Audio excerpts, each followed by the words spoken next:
You are watching the Fayetteville Government Channel. Up next, full coverage of the latest meeting of the Parks and Recreation Advisory Board. The Parks and Recreation Advisory Board is composed of citizen volunteers and meets on the first Monday of each month. The board advises the City Council and city staff on issues that affect the city's parks and recreational programs. And now, the Parks and Recreation Advisory Board. So welcome to the April 2nd, 2012 meeting of the Parks and Recreation Advisory Board. We'll go ahead and get started with the approval of the minutes. Did everybody have a chance to take a look at them? Yep. Any changes, additions, deletions, anything that Melanie needs to fix? I didn't see anything. All right. Move to approve the minutes is read. Second. So we have a motion and we have a second. All those in favor of approval of the March 5th PROB meeting minutes, say aye. Aye. All those opposed, say no. Okay, we approve those. Number 2 on the agenda tonight is the announcement of a couple of our awards. I think the folks that were going to be here are actually going to do it at the City Council meeting. Is that correct? Right, on April 16th. April 16th, okay, but I'll go ahead and read those off. This year, the City of Fayetteville was honored to receive 3 awards at the annual conference of the Arkansas Recreation and Parks Association on March 15th. And we won 3 awards. One was for Therapeutic Program of the Year for the Fayetteville Senior Activity and Wellness Center at Walker Park. The second one was Group Volunteer of the Year for our Ozark Off-Road Cyclists for building and rebuilding over 2 miles of nature trail at the Lake Fayetteville Park, logging over 800 volunteer hours. That's pretty amazing. And then the third one was Individual Volunteer of the Year, which went to Raleigh Freese. Is that how you said it? Fress. Raleigh Fress. For working over 375 hours on the habitat restoration project on Clabber Creek Trail. That's huge. A lot of time volunteering, so we appreciate that. So those are the 3 awards that we won this year. Congratulations to you guys. It's awesome. The third item on the agenda was going to be an update from Fayetteville Youth Baseball. We're going to postpone that until the next time because they did not make it. Number 4 is Parkland dedication. Allison, you've got something up? Mm-hmm. Okay. We have a small development, Deane Street Cottages. It's in the northwest quadrant, and we have Tim Rizell here with Legacy Ventures. They're proposing 5 single-family units on about 1 acre, and the land dedication requirement would be just over 1/10 of an acre, where the money in lieu would be $4,800. Lewis Soccer Complex and Friendship Park are in this service area. The developer is requesting money in lieu, and staff is also recommending money in lieu due to the existing parkland and also the size of the development. They did provide us a couple of site plans, and Tim might want to talk a little bit about his project and just explain the concept. My name is Tim Rizell. I'm the owner and developer on this piece of property, for those of you that don't know me. This is a unique little project. It's very small in scale. It's less than 1 acre actually, and we're putting 5 cottages on it. 4 of those 5 properties are oriented towards that green space area that you see there. One, the blue one up front, is oriented towards Deane Street. That will be more of a traditional style house facing Deane Street. Then these others are all facing the common ground, common area there, and that essentially is a little mini park, basically, is the way we've designed it. It's going to have, very lush landscaping. It'll have benches. It's got a outdoor fire pit, a little pergola, and some seating around that. The intent is for that to be a common gathering type area for the residents of this community, or of this little development. The houses, per the ordinance, have to be 1,100 square feet or less. So these are all right around 1,000, 1,100 square feet. Mostly 2-bedroom. There might be 1 or 2 in there that could go as a 3rd bedroom, but it's more like a little office than a bedroom. And really, that's about it. It'll be the first cottage development, going through the city of Fayetteville under the cottage ordinance that they've passed. I think it'll be a great project. let's see, the architecture will be, you know, craftsman style architecture. A lot of this was modeled after the movement in, like, around the Seattle area and the suburbs of Seattle, and a little bit more dense communities, but well planned and well thought out, with people living closely together, but then also having their patios, their outdoor living spaces, and some private spaces in addition to this common green. They'll all have front porches, some have rear porches, you know, lots of the craftsman style, like I mentioned, lots of hardy siding, maybe a little bit of brick or stone wainscoting around the bottom of them. That big picture on the bottom there is just a close-up of the computer generation of what we're hoping to achieve with the common green space. That's really about it.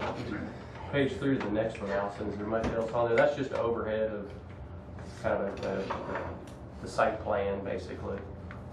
There'll be a private drive that'll be gravel paved. We're really trying to incorporate some low impact development strategies on this. The private drive going in will be gravel paved. There'll be some swales and some bioswales and that sort of thing throughout the development as well.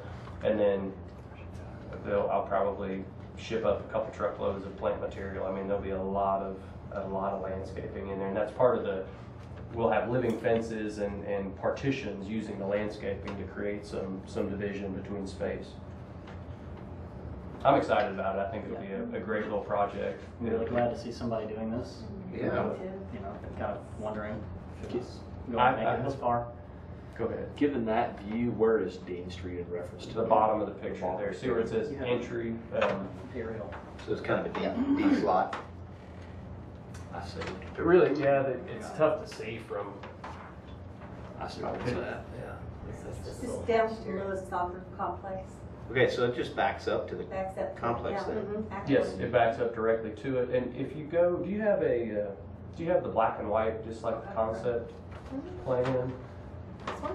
I've got something, but I think it didn't all print. Yeah, and I don't think this is the most, there might be another revision. We had tossed around the idea of, okay, just to orient you, this is Deane Street here. Okay, this is the Lewis Soccer Complex here. We were trying to extend this sidewalk and do some sort of, down this building setback here, some sort of connectivity into the soccer field. And I don't know, Kevin and I were working on that. I just a thought. I don't know if the people would, if the residents here would benefit from that or like that, but we have tossed that idea around to connect it to the soccer fields. Do you know we only have the soccer fields till June of 2018? Is that true? That's when the lease is up That's on when it the or whatever, lease and is they're up. not renewing it? Correct.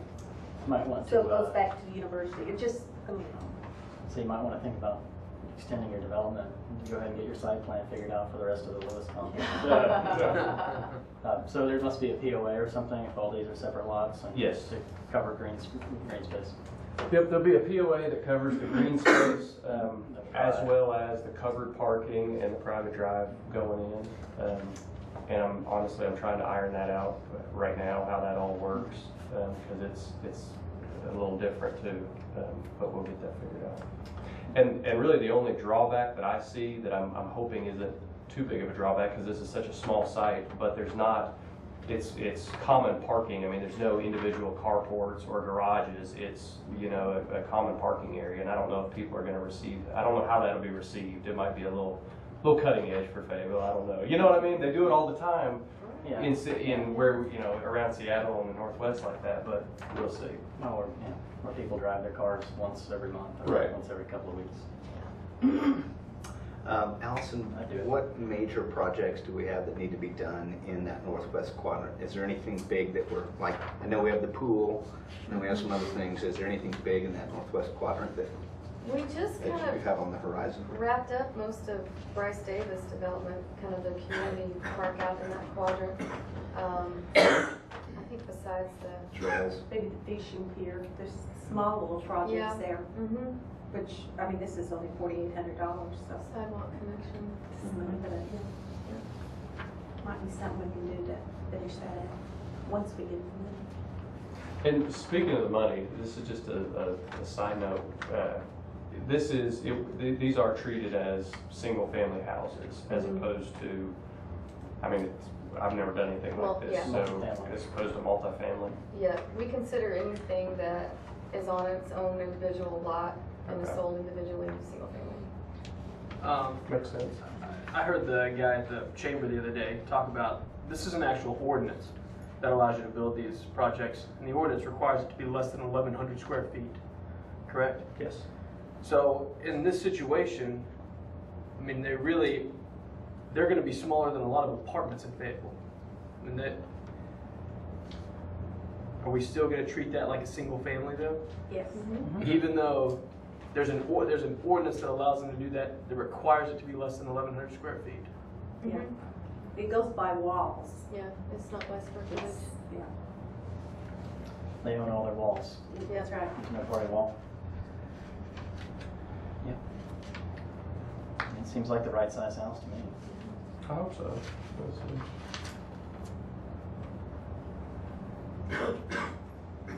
All right, any other discussion, questions? Oh, we got Tim? When do you anticipate being built out? Are you phasing it, or are you doing them all at once? It's such a small site.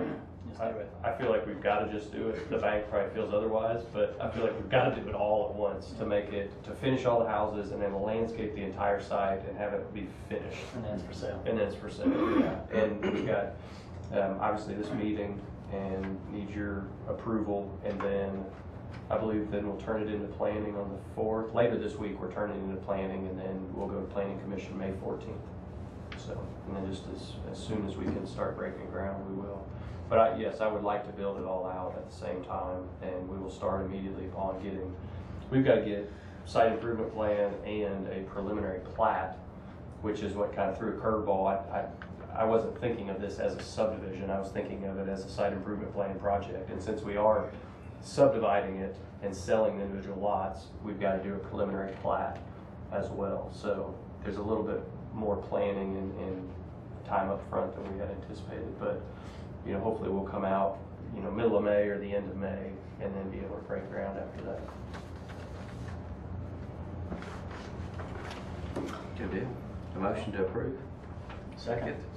Okay, we have a motion and a second to approve staff recommendation to accept money in lieu. All those in favor say aye. Aye. All those opposed say no. You're set to go. Moving on to May 14th. I appreciate it. Good luck with it. Thanks, Tim. Thanks. You guys Appreciate have it. a nice, great night. Thank you. Okay, let's see what we have here. Chase, looks like you're up. Recreation program report. Right. Well, we've got, obviously everything's getting up and running. So tonight our adult softball league starts, our spring adult softball league. So it's kicking off tonight. This Saturday we've got our annual Yvonne Richardson Community Center Easter egg hunt. It's down at Walker Park from 11 to 1. So, and that's open to anyone that wants to come. Registration starts at 11, and then we'll start the hunt about 11:30. We'll have a couple of inflatables and food and all kinds of stuff. So if you have kiddos, bring them down, or if you don't have kiddos, come on down if you'd like. Our summer camp registration is now open. So and those are all, we're doing 8 weeks again, just like we did last summer. So it'll alternate between our outdoor adventure camp, and then we do soccer, tennis, drama, and then what we call Camp Wilson, which is kind of a fun old school camp. We do kickball, foursquare, and different things like that over at Wilson Park. So When you do those registrations, what's the primary way that people register? Do they do it online? they for can the do it most either part? way. We're probably between 35 to 40% online right now. So, Okay. but they can do it. They can either go to the website and do fill and print on the registration and mail in with the check, or they can come into our office if that's more convenient, or they can do it online. So, All right, super. and the outdoor adventure is ages 8 to 12, and then the other camps are 5 to 12. So you have to finish kindergarten and stuff. And then the last camp we do, we call Outdoor Advanced, and it's 12 to 15-year-olds. So it's kind of a new market we're trying to target. So we had about 17 kids last year, so we were fairly happy with that. We're hoping it'll go up. And so how long is that camp? Is it all day? No, they're all 9 to noon. 9 to noon? Yeah, they're all half-day camps. And all the outdoor camps are at Lake Fayetteville, and then the rest are the soccer camps at soccer, the drama is at Lewis, the drama camp is at Gully, Camp Wilson is obviously at Wilson, and then the tennis camp is at Wilson as well on the course there. Our summer positions will be open hopefully this week, so we're just trying to get them posted up through, we've got kind of a new online hiring system, so just trying to get them through that process. So we'll hire about 25 people for the pool staff and about 10 for the summer camp staff. So hopefully all those, if they're not up this week, they'll be up beginning next week. And we also hired 2 summer employees at the YRCC, so if you know anyone's interested in summer employment. The concert lineup, we're just finalizing a few sponsorships and tweaking out a few deals. So May 1st, we'll release all the performers for the summer. So it's looking to be a pretty interesting show. We're pretty excited. I mean, a series of shows, so we're pretty excited.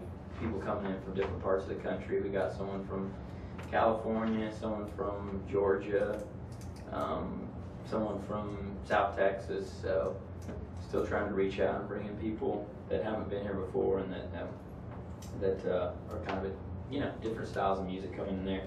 And then on that first concert is May 31st. And then on May 21st, we'll announce the summer movie lineup for the dive-in movies up at the pool. So we'll put that out to our little committee. We'd narrow that down to about 10 or 12 what we consider family-friendly movies, since some people have different definitions of what that means. So, and then we just put together a committee of people that participate in our programs, usually that have multiple children. And we'll send those 12 out to them, and they're allowed to vote for their top 3 or top 4, and then that's how we pick the 4 movies. So it's mother approved? We hope. That's a good thing. We hope the teenager in the family isn't getting into the emails. And that's kind of our that's kind of what we have going on for the summer. And then, like I said, next month we'll get that lineup out for the concerts. All right, super. Anything else? I might just add that we do encourage people to enroll online. It has changed the way that we do business, and when they're enrolling online, it goes into a database, and we don't have to type in the name and the phone number and the emails and all of that stuff. It makes things much more simpler. Right. And for our participants too, I think it's very user friendly. So, when you're telling people about these programs and trying to get our youth within our city involved, to get off the couch and get outside and enjoy adventure and nature and sport programs. So I think it's a great deal. Let me ask this on that thought process. Do we have a avenue for those individuals when they come to your office, that they can actually register online right there? No, we've talked about, we have a computer up front, but now it's going to be used again. But yeah, we've talked about a kiosk, and it seems like it might cut down having a hand manually. Yeah. And honestly, most kids can enter it themselves pretty easily. The feedback we've gotten just a little bit is that when people come in, they don't want to do it online. That's why they've driven down there to come in, is that if they want to do it online, then they do it from home. But if they actually make a trip out their office, they want to talk to someone and hand us the paper and tell us about their kid. And usually there's a lot more give and take, and it's a lot of people with younger kids like to do that the first or second year that they're in the program, just to make sure it got through. And then once they've done it a year, then usually they go to the online after that. But yeah, a kiosk would be a bad idea just for information. We've talked about having one there for general info where people can access park maps, trail maps, just information about everything off the website right there when they come in. So It's just thought. it's more of a budget issue right now than anything else, probably. So. More than a what? It's probably more a budget issue right now. We just don't have budget for a CPU or a kiosk station. And that might be better right out here somewhere than down at Parks True. and Rec too. Just Not a bad idea. while people are waiting to pay the water bill or whatever. Yeah. Maybe the library has one they could loan us, or who knows? Yep. Some ideas. Over there. I mean, I would think that'd be relatively inexpensive, because you wouldn't have to have a lot of. Yeah. You Our would think. city buys them all. They do a certain setup. I mean, we have some computers that are really old and extremely slow. It's kind of like primitive, but they're kind of what we get. So you hate not to give our employees who work Right. with Best them. ones, yeah. Yeah. how that is over there. But hopefully we'll get there. I think it's a great idea. But it has changed the way that we've done business, and it's good. It's very good. And we're partnered with the Belford Group, which if you're not familiar with them, they won the Chamber's Small Business of the Year last year. Local group out of Fayetteville, local people. They had kids in our program for many years, and then they came to us about 4 years ago and offered to totally customize this programming for free in exchange for us just attaching a convenience fee. And our users in our programs have been, we haven't had one negative comment about the user fee, or the convenience fee. Everyone thinks it's awesome, and so we got this totally customized program. We have one for soccer, for softball, for camps. I mean, everyone is customized to exactly what we need. They have one for pavilions now that they customize for us. So you're also supporting a local business that's been really good to us. So. They may want to put a kiosk in. Yeah. They have now since grown since Fayetteville first started this program, and they do them throughout the state of Arkansas. They set up park and recreation. So they seriously might want to do that. Yep. They said we were their guinea pig, so they knew if we were okay with what they were doing, then probably 99% of other parks organizations in the state would be okay with it. Bad. That's good.